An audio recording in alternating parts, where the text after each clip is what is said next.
Picture the jet stream as a river of fast-moving air circling the entire planet, normally flowing in a relatively tight, orderly loop around the Arctic. Now picture that river suddenly buckling, throwing out a massive southward loop like a kink in a garden hose, a loop so extreme it can reach from the edge of the Arctic Circle all the way down into the Gulf of Mexico in a matter of days. That's not a metaphor. That's an actual, physically real pattern meteorologists watch for. And when it forms, it doesn't just bring a cold day. It can freeze half a continent, shatter decades-old temperature records, and leave millions of people without power in the dead of winter. Earlier this year, this exact pattern formed not once, but twice within a few weeks of each other. And forecasters are already watching the atmosphere for signs of whether it's about to happen again. Today, we're breaking down exactly how a jet stream buckles badly enough to crash temperatures across the entire country, what triggered it the last time, and what the current outlook says about the months ahead. Here's the part of this story most coverage completely misses. When you watch a local weather forecast talk about a cold front moving in, you're seeing the very last, most visible step of a process that actually started weeks earlier. In a part of the atmosphere no camera can show you and no local meteorologist typically has time to explain in a 2-minute segment. The actual origin point of the coldest, most dangerous outbreaks isn't a front at all. It's a structural failure in the machinery that's supposed to keep Arctic air locked in place. A failure that, once it starts, becomes almost impossible to stop, and only somewhat possible to predict. Let's start by understanding the actual machinery involved, because the term a polar vortex gets thrown around constantly in weather coverage without most people ever learning what it actually describes, or how it's connected to the jet stream that steers our day-to-day weather. There are actually two related but distinct features involved in almost every severe cold outbreak that crashes temperatures across North America. The first is the stratospheric polar vortex, an enormous persistent pocket of frigid air that sits roughly 20 miles above the Arctic throughout the winter months, normally held in place by a tight ring of fast-flowing winds circling counterclockwise around the pole. The second is the polar jet stream, a much lower river of fast-moving air typically found around 3 to 4 miles above the surface, that separates cold Arctic air to its north from milder air to its south, and whose wavy, meandering path is what actually steers the storm systems and cold fronts you experience directly.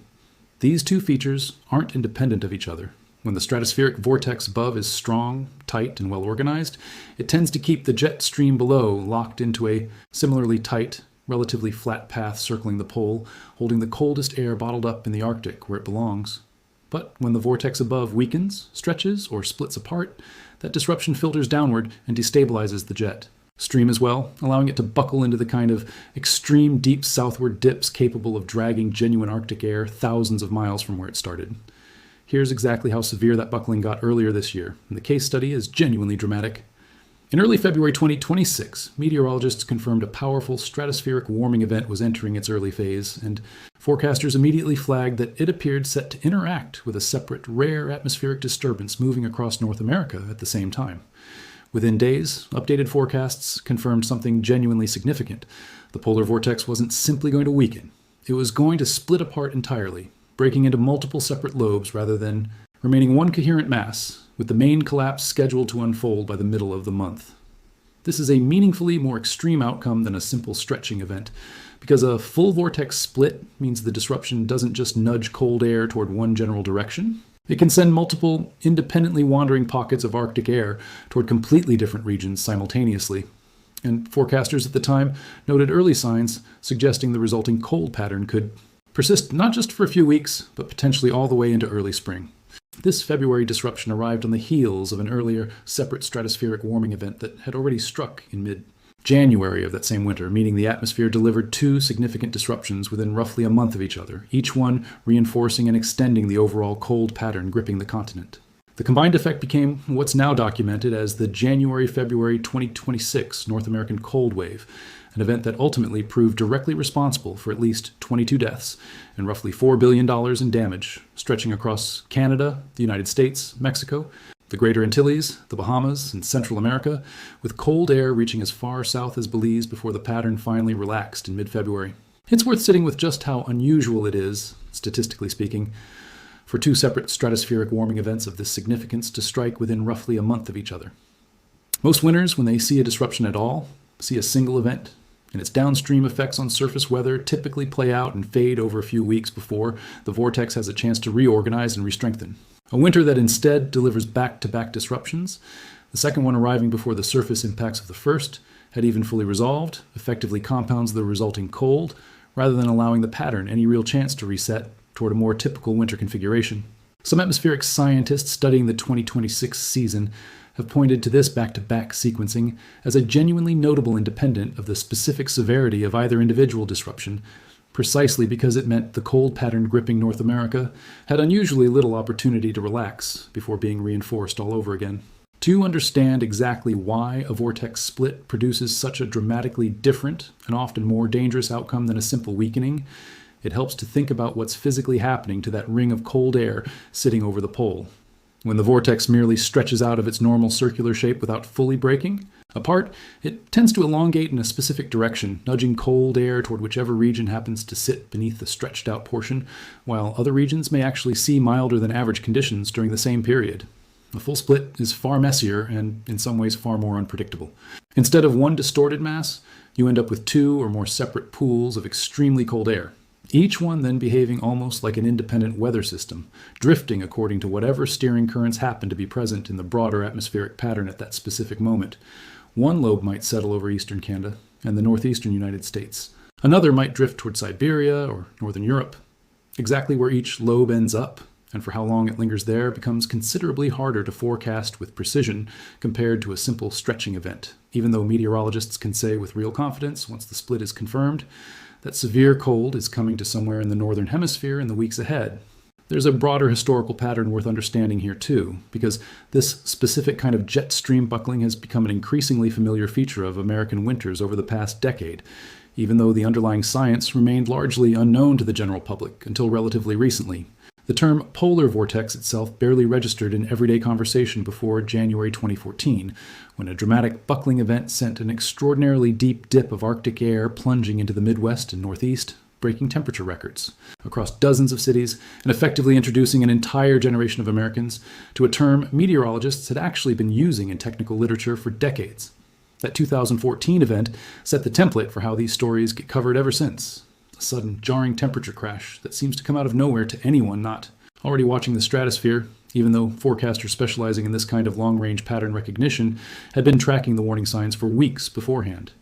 Since then, broadly similar buckling events have recurred with genuine regularity in January 2019, in February 2021, in January 2025, and now in the January and February disruptions of 2026. A frequency that has pushed stratospheric monitoring from a niche academic pursuit into something increasingly integrated into mainstream seasonal forecasting.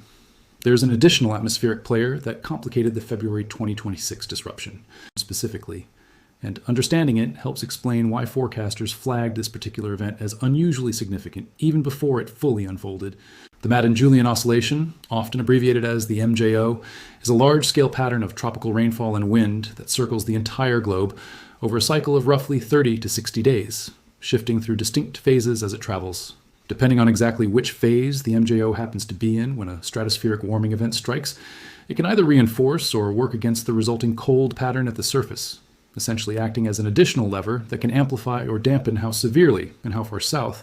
the disrupted vortex's cold air ultimately spreads. Forecasters explicitly flagged the interaction between the February 2026 stratospheric warming event and a rare atmospheric interference tied to this tropical wave pattern as a key reason the resulting cold outbreak carried the potential to be both more severe and longer lasting than a stratospheric disruption occurring in isolation without that additional tropical influence pushing in the same direction. This combination of factors, a stratospheric split, an interacting MJO phase, and a jet stream destabilized enough to buckle deep into the southern United States, is precisely the kind of setup meteorologists mean when they talk about a genuinely dangerous pattern change, rather than an ordinary seasonal cold snap. The severe winter storm that struck in late January, just ahead of the February split, offers a concrete illustration of what this buckling actually looks like on a forecast map. Meteorologists tracking that storm noted the freezing line reaching deep into Texas, while the stratospheric polar vortex sat in near-perfect vertical alignment with the jet stream racing along just a few miles above the surface, a genuinely rare overlap that told forecasters, well in advance, that they were looking at conditions capable of producing an exceptionally severe storm rather than a routine winter system. Hundreds of thousands of people lost power across the south as ice brought down trees and power lines. More than a foot of snow buried parts of the Midwest and Northeast, and the bitter cold that followed lingered for days across a remarkably wide swath of the continent. It's genuinely important to understand that a warming climate doesn't necessarily eliminate this kind of severe cold outbreak, a point that frequently confuses people encountering this topic for the first time. Some climate researchers have pointed to a plausible, though still actively debated, connection between rapid Arctic warming and an increased tendency for the jet stream to buckle into these extreme wavy patterns. The reasoning centers on the fact that the jet stream's strength and stability depend heavily on the temperature contrast between the Arctic and the mid-latitudes further south. As the Arctic warms considerably faster than the rest of the planet, a well-documented phenomenon called Arctic amplification, that temperature contrast shrinks, and a weaker contrast can translate into a weaker, more easily disrupted jet stream, or more prone to the kind of deep, slow-moving southward dips that allow Arctic air to plunge unusually far south and linger there for extended periods rather than sweeping through quickly. This remains an active area of scientific research, and not every scientist agrees on exactly how strong this connection is, but it's part of why meteorologists increasingly caution against assuming that a warming world simply means fewer, milder winters going forward. In some regions, during specific weeks, it may mean the opposite: sharper, more disruptive swings between unusual warmth and sudden severe cold. There's a further wrinkle to this Arctic amplification research worth understanding, because it touches directly on why forecasters have grown increasingly cautious about dismissing severe cold outbreaks as somehow incompatible with a warming planet. Some of the same researchers studying this connection have pointed out that rapid Arctic sea ice loss, occurring at a pace considerably faster than most climate models projected even a decade ago, may be altering the fundamental behavior of the stratospheric polar vortex itself, not just the jet stream beneath it. A less predictable, more frequently disrupted vortex could mean sudden stratospheric warming events, and the severe cold outbreaks that follow them become a more regular feature of winters going forward rather than a rare occurrence, even as the overall average winter temperature across the hemisphere continues trending warmer over the long run. That combination, a warmer average climate punctuated by increasingly severe, disruptive cold snaps, is precisely the kind of counterintuitive outcome that makes this specific area of atmospheric science both genuinely complex and genuinely important for anyone trying to understand what their own regional winters are actually likely to look like in the years ahead. It's worth understanding why a jet stream buckling event tends to inflict such disproportionate damage on certain parts of the country compared to others, and it comes down almost entirely to infrastructure, built around regional expectations rather than the raw temperature numbers themselves. The upper Midwest and northern plains, regions that experience genuinely cold winters as a matter of routine, generally maintain infrastructure, from insulated pipes to winterized power generation, built specifically to handle sustained sub-freezing conditions without major disruption. The southern states tell a completely different story. When a buckled jet stream drags Arctic air deep into Texas, Louisiana, or the Gulf Coast, it's hitting a region where homes are frequently built with minimal insulation against cold, where power grids weren't engineered with winterized generation as a top priority, and where residents and local governments alike have far less practiced experience managing genuinely dangerous cold. This exact dynamic explains why the 2021 Texas freeze proved so catastrophic, despite involving temperatures that would barely register as newsworthy in Minnesota, and it's a significant part of why forecasters pay especially close attention to exactly how far south a given jet stream dip is projected to reach, since a few hundred miles of additional southward extent can mean the difference between a routine cold week and a genuine infrastructure crisis. So, how do forecasters actually see one of these jet stream buckling events coming before it happens? And what should you actually be watching for as this year's pattern develops? The process starts well before winter even begins, with meteorologists monitoring several large-scale climate signals simultaneously. Sea surface temperatures across the tropical Pacific are one of the most closely watched because they determine whether the hemisphere is operating under El Niño conditions, La Niña conditions, or something closer to neutral, and each of these states tends to favor somewhat different jet stream configurations across North America. Recent measurements have shown a moderate El Niño pattern developing through the back half of 2026, with the benchmark Niño 3. For region, running roughly 1.3 degrees Celsius above normal, a signal meteorologists have already factored into their monthly and seasonal outlooks. Forecasters are also tracking the Arctic Oscillation and North Atlantic Oscillation, two related indices that describe the relative strength of pressure differences between the Arctic and mid-latitudes, with a negative phase in either index generally favoring exactly the kind of weakened, buckling jet stream pattern capable of delivering severe cold outbreaks far from the Arctic. Long-range seasonal outlooks issued this past summer have already begun sketching out where this winter's volatility is most likely to concentrate.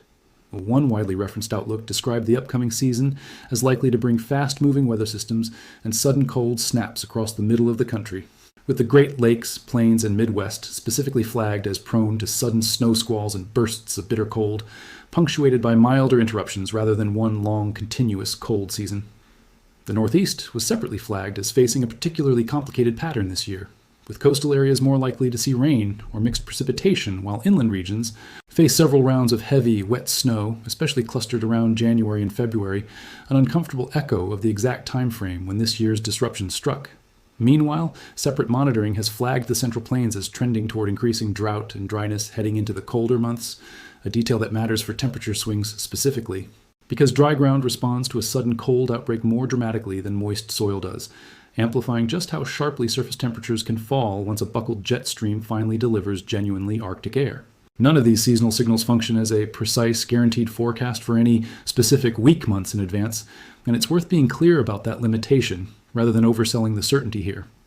What they provide is a genuine probabilistic lean, a sense of which outcomes are more or less likely given the broader atmospheric and oceanic conditions currently in place, refined continuously as the season actually approaches, and as forecasters gain the ability to run higher resolution models over shorter time frames.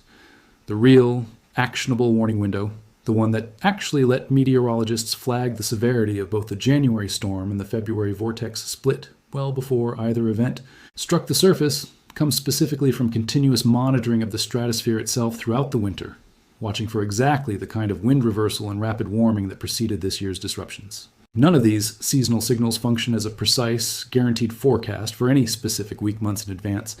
and it's worth being clear about that limitation rather than overselling the certainty here. What they provide is a genuine probabilistic lean, a sense of which outcomes are more or less likely given the broader atmospheric and oceanic conditions currently in place, refined continuously as the season actually approaches, and as forecasters gain the ability to run higher resolution models over shorter timeframes. The real, actionable warning window, the one that actually let meteorologists flag the severity of both the January storm and the February vortex split well before either event struck the surface, comes specifically from continuous monitoring of the stratosphere itself throughout the winter, watching for exactly the kind of wind reversal and rapid warming that preceded this year's disruptions. It's genuinely worth knowing that this kind of monitoring isn't locked away in inaccessible academic journals, and anyone interested in tracking these signals themselves has more direct access to the underlying data than most people realize. Government meteorological agencies and specialized long-range forecasting services publish regular updates on stratospheric wind speeds, polar vortex configuration, and the current phase of the Madden-Julian oscillation, often presented as ensemble forecast charts, showing exactly how much agreement or disagreement exists across dozens of model runs. Following meteorologists and outlets who specialize specifically in this longer-range pattern-based forecasting, rather than relying solely on a standard 7-day local forecast, is genuinely the most direct way to get a multi-week head start on a developing temperature crash. Precisely the kind of lead time that made the difference for utilities and emergency planners heading into this year's disruptions. The gap between when a stratospheric warming signal first appears and when most of the public actually hears about the resulting cold outbreak is exactly the gap where preparation either happens or doesn't, and it's a gap that's entirely possible to close for anyone willing to watch the right signals a little further upstream than the standard nightly weather segment typically goes. That's the real anatomy behind a temperature crash severe enough to make national news, not a single storm you can watch approaching on a 5-day forecast, but a genuinely complex interaction between a splitting polar vortex 20 miles up, a buckling jet stream a few miles above the surface, and a tropical wave pattern circling the globe every month or so, all capable of combining into exactly the kind of pattern that plunged temperatures across an entire continent earlier this year. Forecasters are watching every one of these signals continuously as the current year's pattern develops, because the last time all of these factors lined up, the result was measured in billions of dollars in damage and dozens of lives lost. Stay with this channel, because we'll keep tracking every shift in the jet stream, every stratospheric warning sign, and every update to the seasonal outlook as it develops. And this is exactly the kind of story where understanding the mechanism gives you a genuine head start on whatever comes next.